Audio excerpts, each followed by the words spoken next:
Hello everyone, it's me Elise, and in today's video I'll be teaching you guys how you can download apps without your Apple ID in iPhone or iPad. So without any further ado, let's get started. You guys know that if you want to download any application in your mobile phone but you are unsure of your password in your Apple ID, then this video is for you. So what you want to do is go to settings first, then scroll a little bit down to screen time.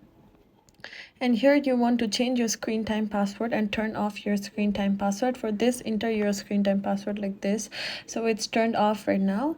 And then what you want to do is go to your content and privacy block restrictions, make sure this is turned on.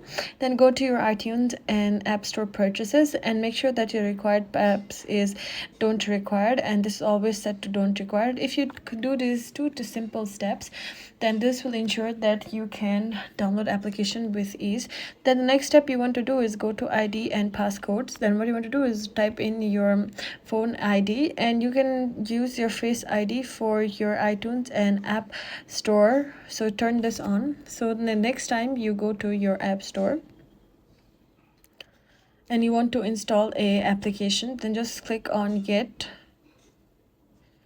and here just click on the double side button and your Face ID will immediately install your application. So this is a quick and easy tutorial on how to do this. Thank you guys for watching.